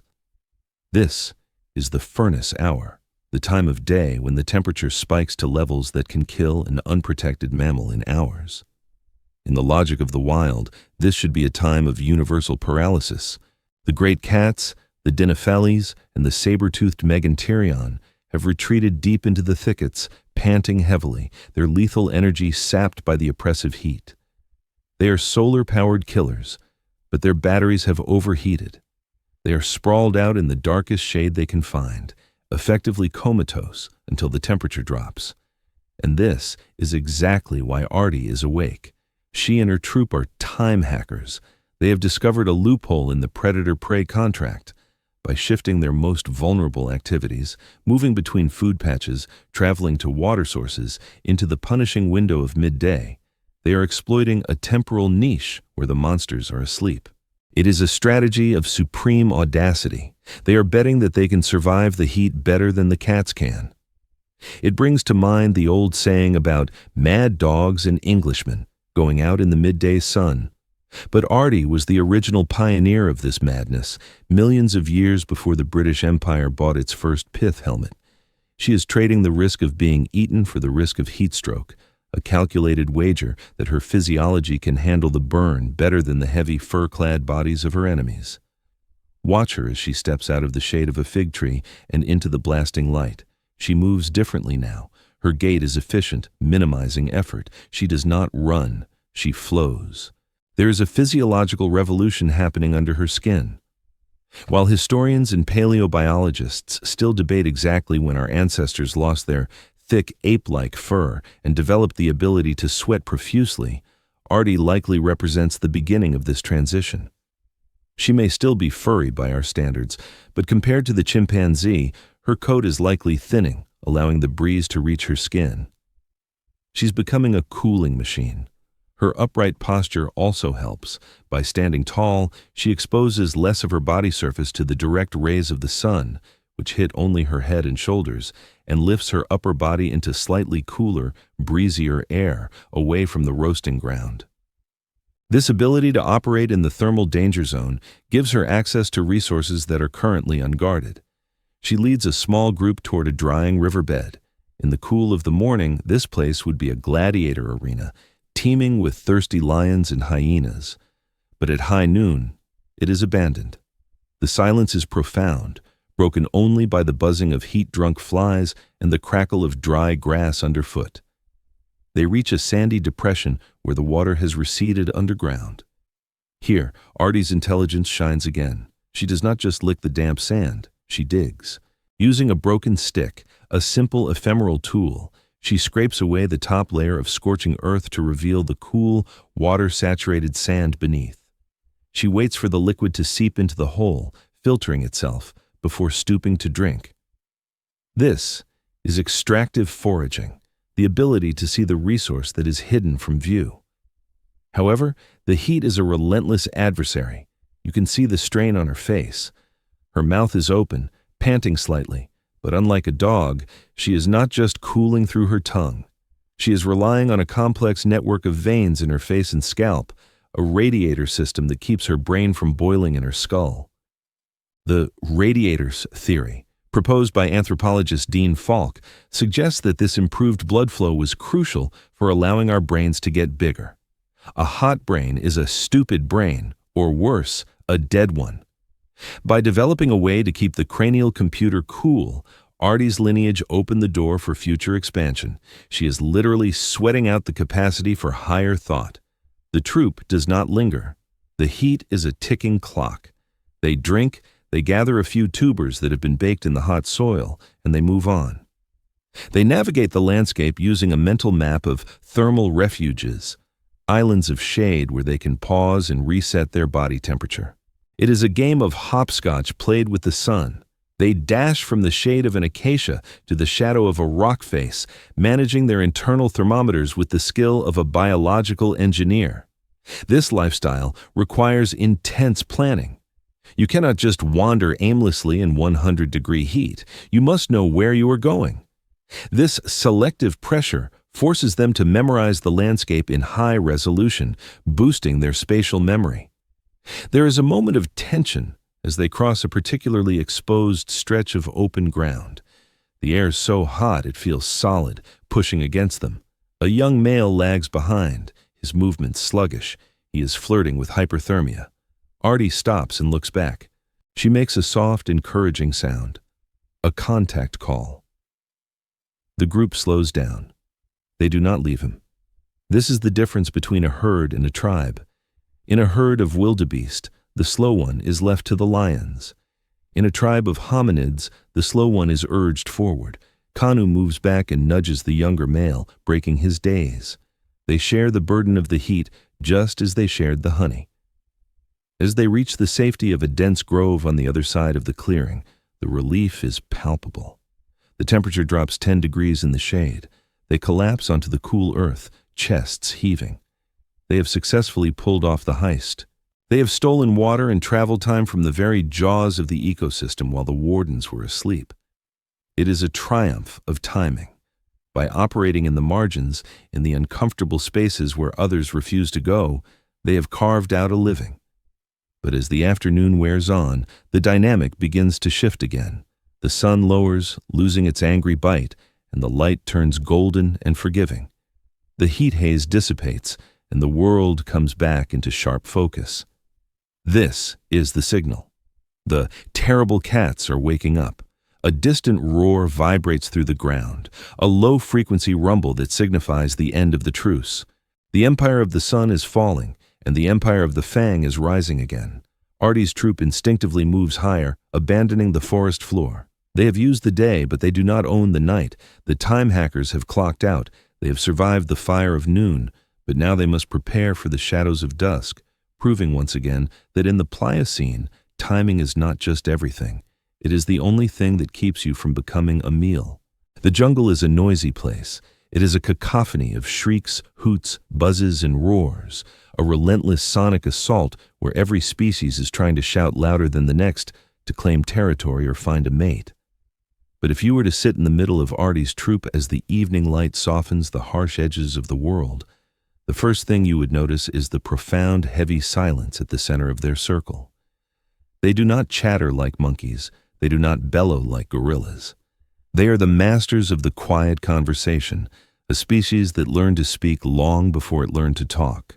This silence is not empty. It is dense with information, a high-speed data stream flowing between them, carried not by sound waves, but by light, touch, and the subtle geometry of the face. The most revolutionary communication tool Artie possesses is not her throat, but her eyes. Look closely at her face as she glances toward a rustle in the grass. Unlike the dark button-like eyes of the chimpanzees or the gorillas, where the iris fills the entire visible space to conceal the direction of the gaze, Artie has something new, the white of the eye, or the sclera. This small biological tweak is a massive evolutionary gamble. In the world of the killer ape, showing your eyes is a tactical error. It reveals exactly what you are looking at and what you are thinking.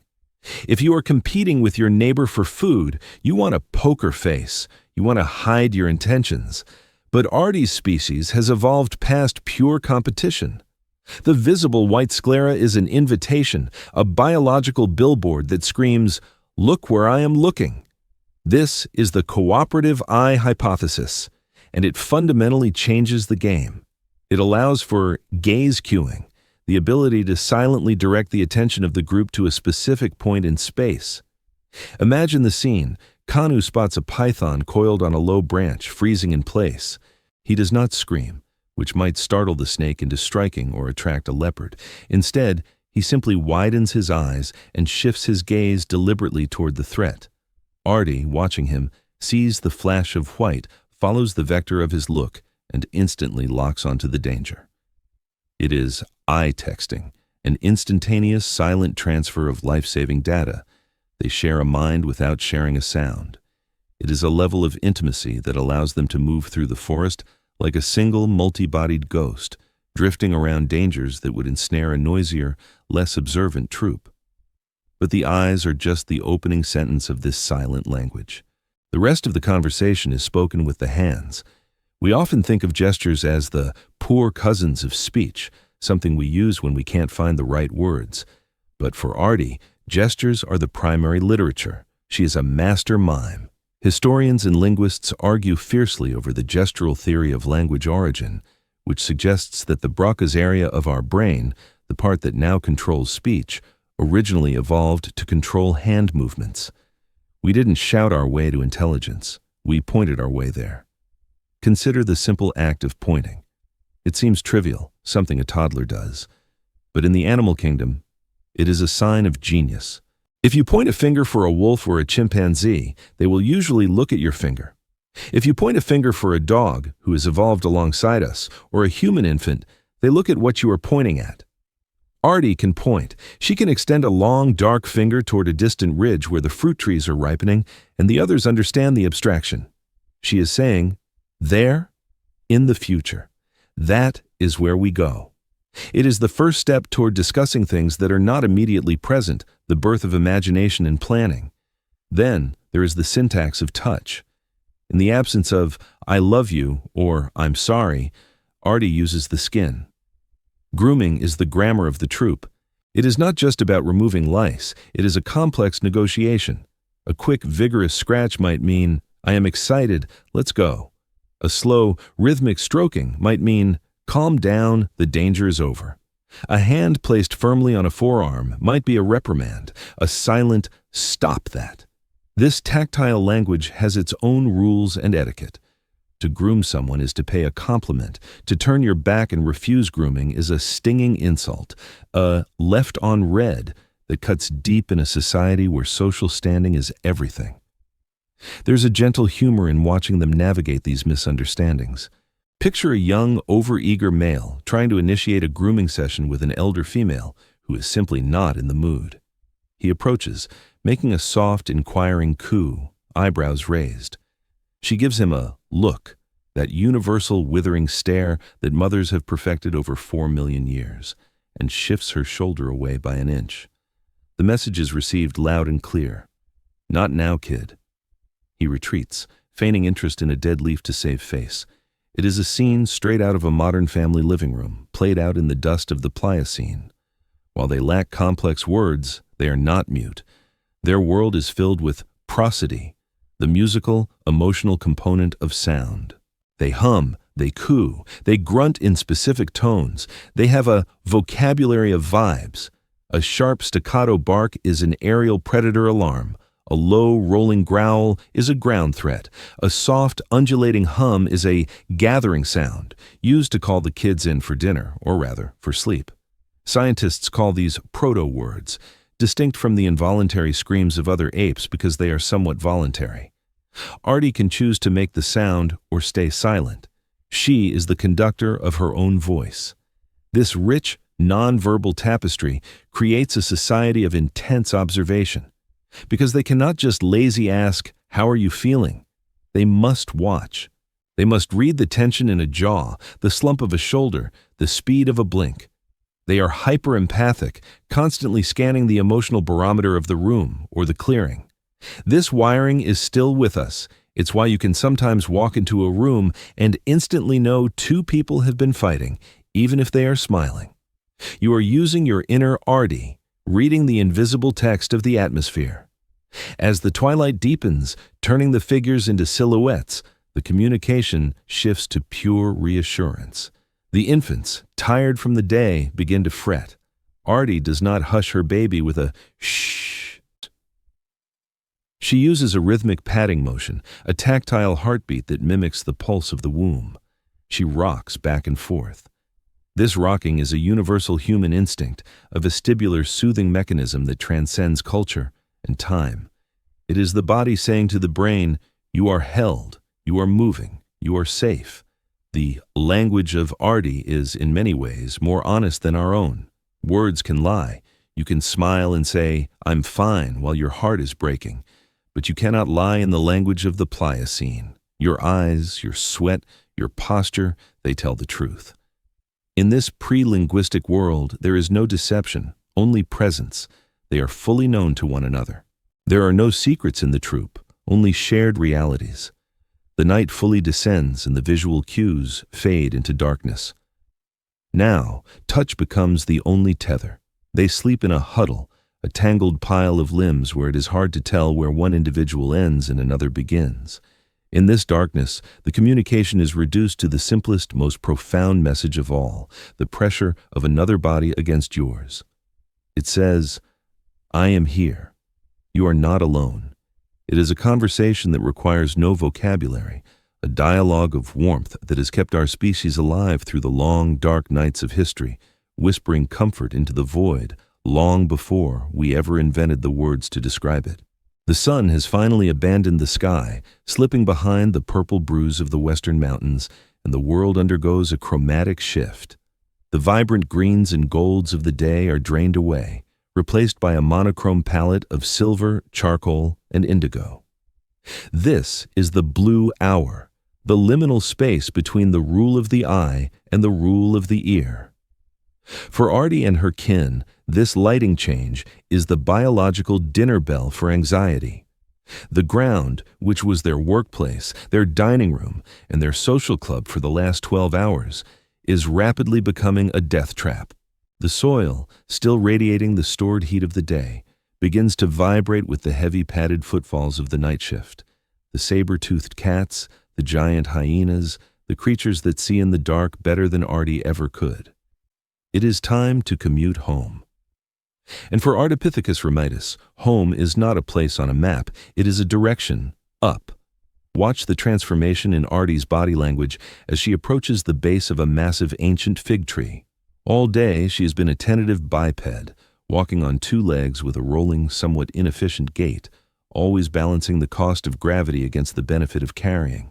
But the moment her hand touches the rough, fissured bark of the tree trunk, she shapeshifts. She sheds the awkwardness of the groundwalker and reclaims the grace of the acrobat. This is where her anatomy makes perfect, beautiful sense. If you were to look at her foot, you would see the abducted hallux, a big toe that sticks out to the side like a thumb. On the ground, this toe is a bit of a nuisance, a loose lever that makes running hard.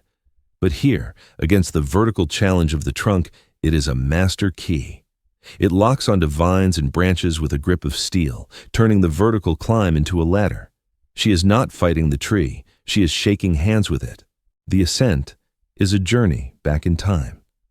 With every foot of elevation gained, she sheds 1,000,000 years of evolution, returning to the arboreal safety that sheltered her ancestors for eons. The stress of the open grassland falls away. Up here, 30 feet above the danger, the air is cooler, cleaner, smelling of ozone and leaves rather than dust and dung. The canopy is a separate kingdom, a floating continent of green where the rules of the ground do not apply. The saber-tooth cannot climb this high, the hyena cannot reach. The tree is the original fortress, the castle with the drawbridge pulled up. But simply sitting on a branch is not enough. To sleep on a raw branch is to risk falling, a fatal error in a world without hospitals. So, Artie engages in one of the most sophisticated behaviors in the great ape repertoire. She builds a bed. This is not a bird's nest, a simple cup of twigs. This is an engineering project. Primatologists call it the great ape nesting behavior, and it requires a cognitive understanding of physics and materials that is often underestimated. Artie selects a fork in the strong branches, testing the weight-bearing capacity with a few bounces. She is a structural engineer assessing the foundation. Then, she begins to weave. She bends live, leafy branches inward, interlocking them to create a springy, resilient mattress. She snaps off smaller twigs to fill the gaps, creating a soft lining. She even constructs a pillow by folding a particularly leafy spray of foliage at the head of the nest. There is a charming domesticity to this nightly ritual. It is the prehistoric equivalent of fluffing the pillows and turning down the duvet.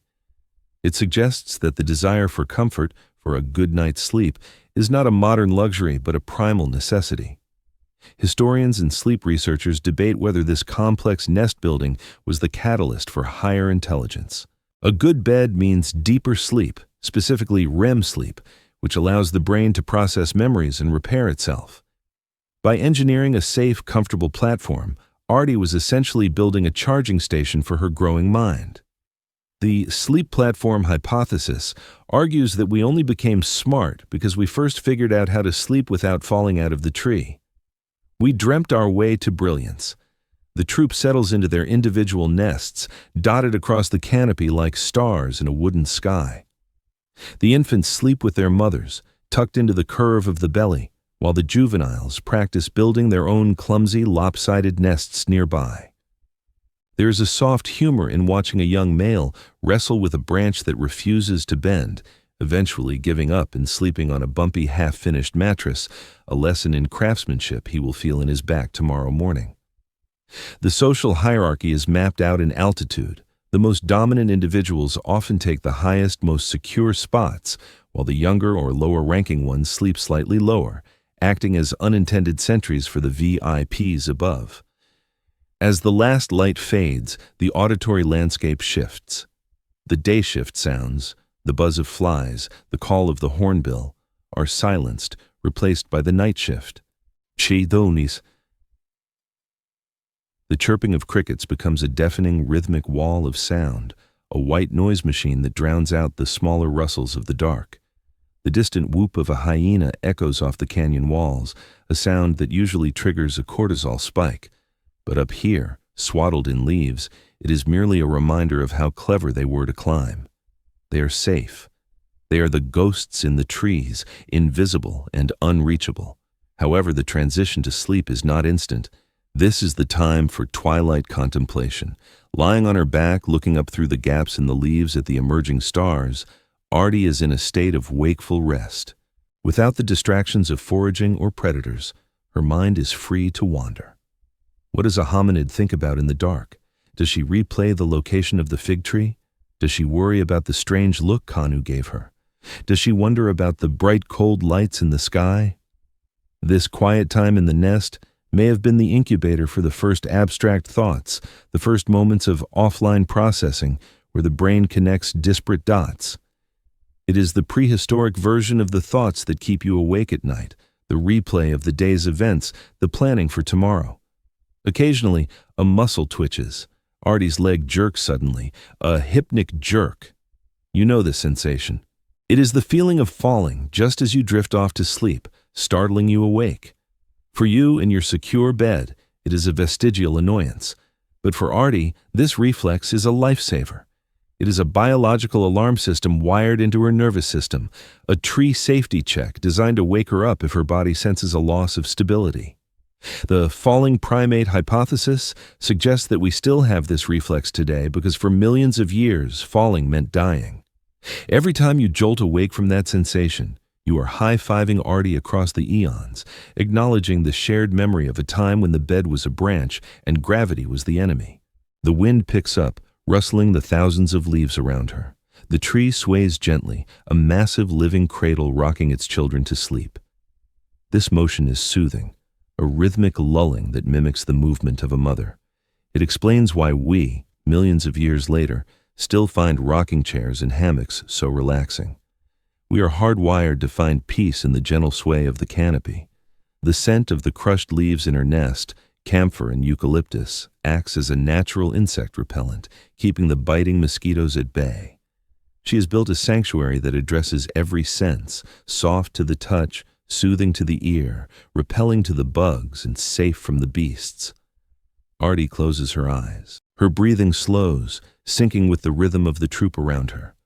Below them, the Pliocene night is a theater of violence. The lion hunts the antelope, the snake strikes the mouse. But up here, in the upper story of the world, there is peace.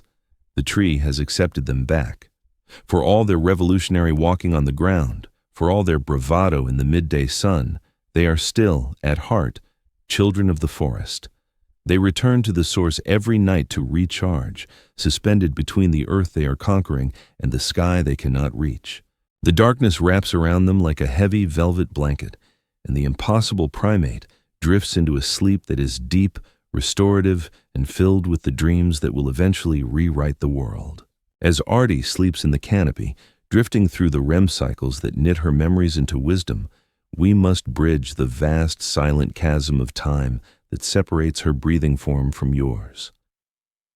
It is easy to think of her as a relic, a dusty exhibit in the Museum of Prehistory, utterly disconnected from the life you live in your modern city with its glowing screens and climate-controlled rooms. But this is the greatest illusion of all.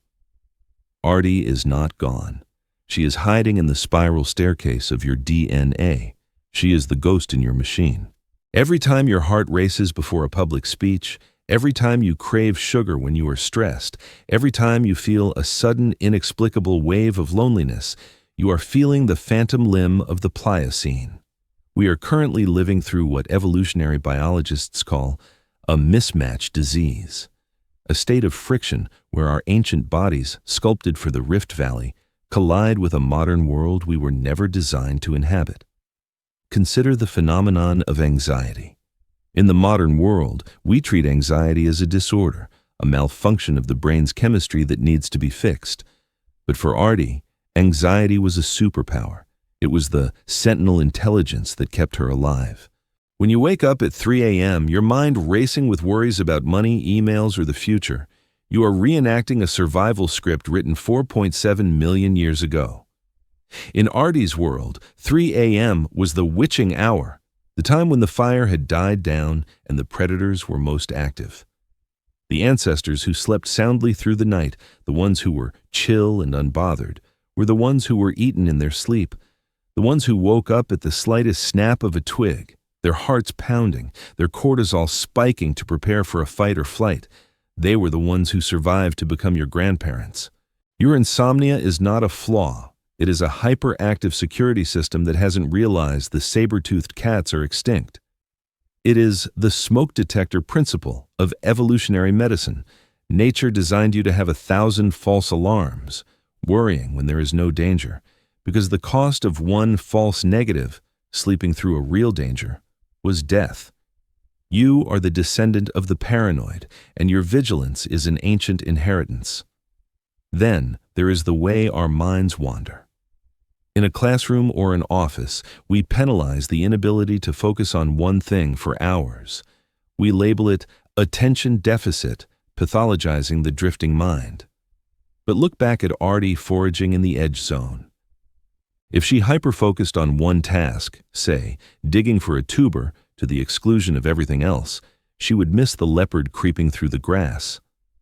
Her survival depended on scanning behavior, a diffuse, wide-angle attention that constantly flicked from the task at hand to the horizon, to the rustle in the bushes, to the movement of her infant. What we call distractibility today was, for millions of years, the highest form of situational awareness, the hunter-versus.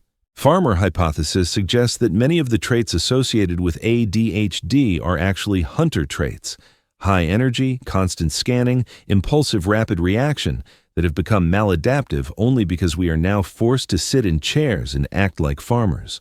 You are not broken. You are a hunter, forced to live in a world of spreadsheets. We see this mismatch even more violently in our diet. Why is it so hard to say no to a donut? Why does willpower fail in the face of sugar and fat? Because in the Pliocene, willpower to resist calories was a death sentence. Artie lived in a world where sugar was rare, found only in seasonal fruits or the occasional beehive. When she found sweetness, her brain flooded her with dopamine, the pleasure molecule, shouting, "Eat all of this now." It might not be here tomorrow. This was the thrifty gene at work, commanding her to gorge and store the energy as fat to survive the inevitable famine. Today we have built a world where the famine never comes, but the dopamine signal never turns off. We are navigating a nutritional landscape of infinite abundance with a brain wired for scarcity. Every time you crave comfort food, you are not being weak. You are being a perfect Pliocene survivor, executing a strategy that saved your species for 4 million years, tragically misapplied to a world of supermarkets. Even our emotional pain is an echo. The crushing weight of loneliness, the physical ache you feel when you are excluded from a social group, is a mechanism designed by the Rift Valley. As we saw, Artie could not survive alone. Solitude meant death. Therefore, natural selection forged a connection between social isolation and physical pain. It piggybacked the feeling of social rejection onto the same neural pathways used for physical injury. This is why a breakup hurts like a burn. Your brain is interpreting the loss of your tribe as a threat to your biological existence. In a modern world of individual apartments and digital interactions, we often live in a state of low-grade social starvation, surrounded by people but cut off from the deep, tactile, interdependent tribe life that our nervous systems crave. We are suffering from desevacuation, the loss of the village. This perspective offers a profound compassion for the modern condition. It reframes our struggles. The chronic stress you feel, the constant low-level hum of cortisol, is the result of a system built for acute stressors. Artie's stress was a spike. A lion attacks, she runs, she survives. The stress hormones flush out. It was over in 10 minutes. Modern stress is a traffic jam, a mortgage, a deadline, threats that never attack but never leave. We are bathing our ancient organs in a corrosive soup of hormones meant for short-term emergencies. We are running a sprint pace for a marathon distance. Yet, this legacy is not just a burden, it is a testament to resilience. The very sensitivity that makes the modern world loud and overwhelming is the same sensitivity that allowed Artie to read the wind and hear the earth. Your anxiety is your alertness, your distractibility is your curiosity, your craving is your will to live. We are evolutionary improvisers, constantly adapting. The fact that we are here at all, listening to a story about a creature who lived 4.7 million years ago, is proof of a mind that has expanded far beyond its original programming. We have taken the hardware designed to find figs and avoid cats, and we have used it to map the stars and split the atom. As Artie shifts in her sleep, dreaming in the high canopy, she is unaware that her struggle to survive is being replayed in the boardroom, the classroom, and the living room of a world she could never imagine. She bequeaths to us a complex, messy, brilliant inheritance. We are not fallen angels. We are risen apes, trying to figure out how to be happy in a world we built too fast for our bodies to catch up. Acknowledging this ghost in the genome is the first step to making peace with ourselves. It allows us to forgive our anxieties and honor our instincts, recognizing them not as symptoms of sickness, but as the ancient, battle-hardened armor that carried us through the fire. The night wind blows through the Pliocene trees and the modern city streets alike, carrying the same whisper. You are built to survive. You are built to feel. You are built to be together. And in that shared biology, across the chasm of eons, we are never truly alone. The night passes, as all nights must, dissolving into a wash of pale, milky light that filters through the canopy. Artie stirs in her nest, the dew clinging to her fur like a cloak of diamonds. This morning feels no different from the thousands that preceded it. The birds are singing the same songs. The volcano in the distance is smoking with the same indifference. But for us, looking back across the abyss of time, this moment is heavy with significance. It is time to consider the final courageous step of Artie's story, the legacy of the underdog. We often view evolution as a triumphal march, a linear progression of upgrades where the weak are discarded and the strong ascend. But the story of Ardipithecus ramidus completely upends this narrative. We exist today not because a mighty creature conquered the Rift Valley, but because a fragile, slow, unassuming primate refused to give up. Artie represents the power of the good enough. She was not the fastest runner, she was not the strongest climber, and she was certainly not the fiercest fighter. She was a master of the middle path, a creature of compromise who found a way to say yes to the world when everything else was saying no. As she climbs down from the tree, testing the ground with that unique grasping foot, she is unknowingly passing the baton. The fossil record tells us that Artie's kind likely thrived for over 1 million years, a reign far longer than our own modern species has achieved. But eventually, the climate shifted again, the forests retreated further, the grasslands expanded, and the edge zones disappeared.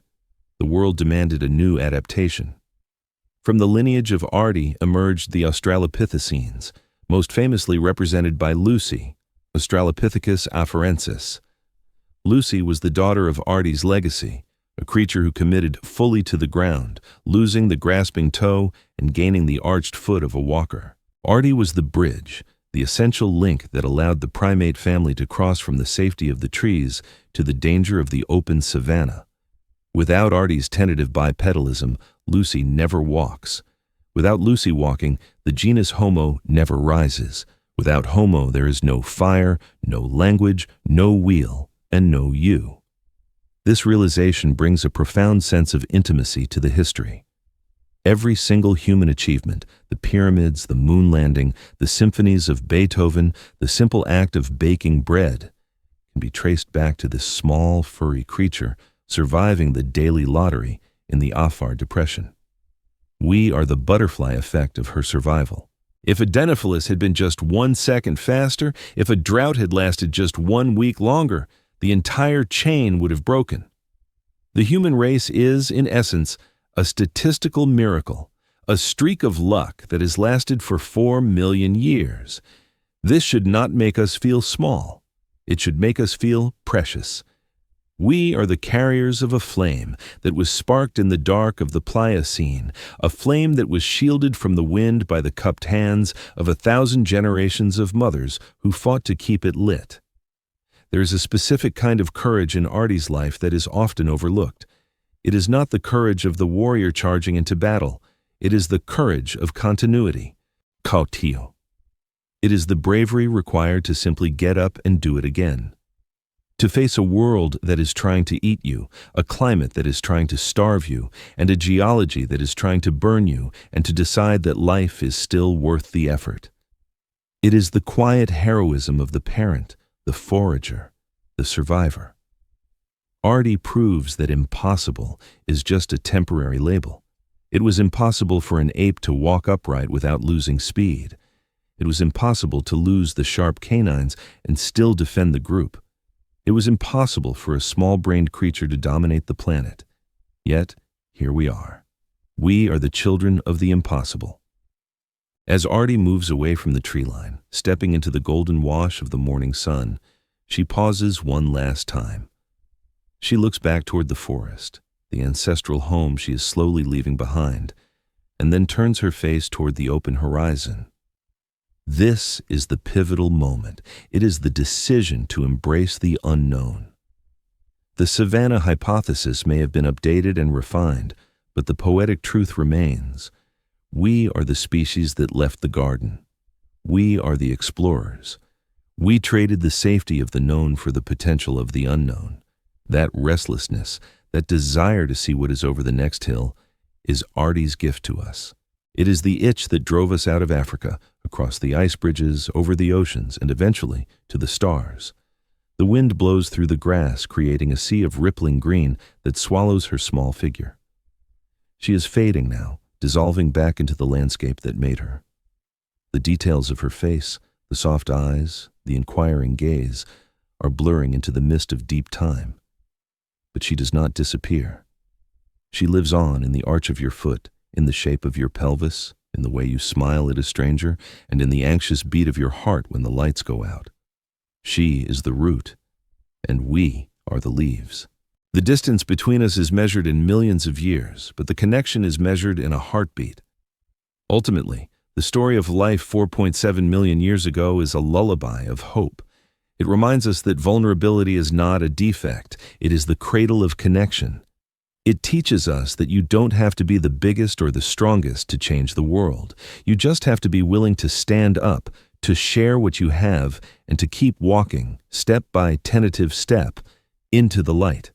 The camera of history pulls back, rising higher and higher until the figure of Artie is just a speck in the vast, beautiful, terrifying Rift Valley. The volcano smokes, the river flows, and the earth continues its slow, violent dance. But down there, in the dust, a seed has been planted. The experiment has begun. The impossible primate has taken her stand, and the echo of her footsteps will ring forever. And now, let the image of the Rift Valley gently fade. Let the bright, harsh sun of the Pliocene soften into a cool, velvet darkness. The millions of years compress and fold away, bringing you back to the safety of this moment, this room, this night. The ancient struggles, the predators, the volcanoes, the hunger, are gone. They are just stories now, whispers in the library of time. You are safe. You are warm. The vigilance that Artie carried for you, the anxiety that kept her awake, can finally be laid down. You do not need to scan the horizon. You do not need to listen for the snap of a twig. The watch has ended. The sentinels have retired. You can let your muscles uncoil, let your breathing slow to the deep rhythmic pulse of the earth itself. History is a long, winding river, and you are resting on its quiet banks, watching the water flow by. The past is a foundation, not a burden. Rest now in the knowledge that you are the result of an unbroken chain of triumphs. You are here because they survived. You are held by the strength of 1,000 ancestors. Close your eyes, let the dark embrace you, and drift away. Sweet dreams.